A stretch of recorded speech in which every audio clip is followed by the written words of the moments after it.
Brought to you by TechnoSpark 20 series smartphones.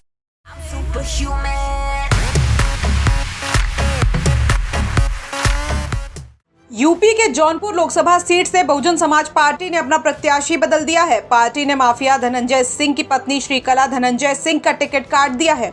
उनकी जगह जौनपुर से वर्तमान सांसद श्याम सिंह यादव को फिर से कैंडिडेट बनाया गया है।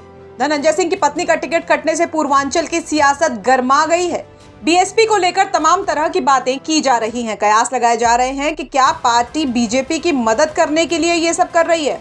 रिपोर्ट्स के मुताबिक धनंजय सिंह के जेल से बाहर आने के बाद से ही श्रीकला धनंजय की गतिविधियां कम हो गई हैं।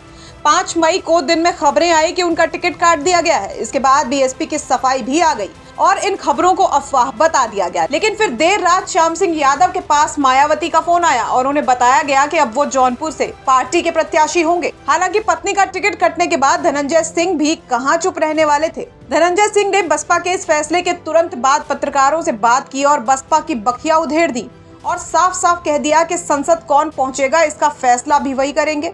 इतना ही नहीं, धनंजय सिंह ने साफ साफ कह दिया है कि वो अपने साथियों के साथ मीटिंग करेंगे और आगे की रणनीति को तैयार करेंगे। सारा ठीक रहा, आप लोग पर फोड़ा जा रहा है कि आपने मना कर दिया, उनको कोई चारा नहीं मिला। मैं भी सुन रहा था कि दबाव में ये वो ऐसा। बहुजन समाज पार्टी मुझे बहुत कायदे से जानती है और ख़ास तौर से बहुजन समाज पार्टी की जब सरकार रही, बहन जी जब मुख्यमंत्री रही 2002 में, तब भी मुझे 1 साल जेल रखा गया। हम लोगों को 10-12 मुकदमे ला दे गए। तब तो हम लोगों ने कोई कम, मेरी माताजी का निधन भी हुआ था उस समय। हम लोग तो कहीं कंप्रोमाइज़ नहीं किए ना। तो बसपा, कम से कम बसपा के लोग जो बोल रहे हैं, अभी खरवाड़ जी हमको लगता है नए नए आए, उन्हें जानकारी नहीं है, इस तरीके की भाषा बोल रहे हैं। ठीक है, अपने पार्टी को डिफेंड करना बहुत से और भी तरीके, लेकिन दूसरे को डिफेम मत करिए। फिर 2007 से लेकर 12 में सरकार रही, उस समय हमारी सरकार से हुए वैचारिक मतभेद रहे। आपने देखा हमारे ऊपर मुकदमे लाद के मुझे बंद किया गया इसी जौनपुर जेल में 2012 के चुनाव से पहले। ये कह दिया गया कि धनंजय सिंह ने माफ़ी मांग ली। हमने कहा ना कोई गलती किया ना कोई माफ़ी मांगे। हमारी भारतीय परंपरा, अगर शरीर भी टच हो जाता है हम लोग कहते हैं बेटा सॉरी या कोई क्षमा मांग लेते हैं, लेकिन जब तक गलती नहीं होती तब तक कोई वो नहीं होता है। और लोकतंत्र के सब जुमले नहीं, तब भी हम लोग उस किए थे। और हमारे, आपको ख्याल होगा 2011 में मुझे जौनपुर आने से रोका गया, धारा 144 लगाई गई थी, लेकिन मैं आया। क्या मैं दबाव डर गया था क्या पुलिस के उस समय की सरकार, तत्कालीन सरकार से? और अभी आप लोगों के सामने 2020 में तमाम आरोपों से अफवाहें चल रही थी ना।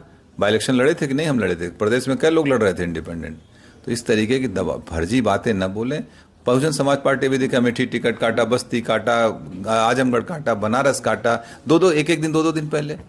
तो ये इनका हो सकता है कोई इनकी कार्यशैली हो, कोई अपना हो। तो आप अपना काम करिए, जो करना ठीक है, लेकिन लोगों को गुमराह मत करिए। बता दें कि जौनपुर में छठे फेज में 25 मई को वोटिंग होनी है। इस दिन पूर्वांचल की 5 सीटों लालगंज, आजमगढ़, जौनपुर, मछली शहर और भदोई में वोटिंग है। यूपी में सपा और बहुजन समाज पार्टी कई सीटों पर अपने उम्मीदवार बदल चुकी है। कुछ दिन पहले बसपा ने वाराणसी में अपना उम्मीदवार बदल दिया था।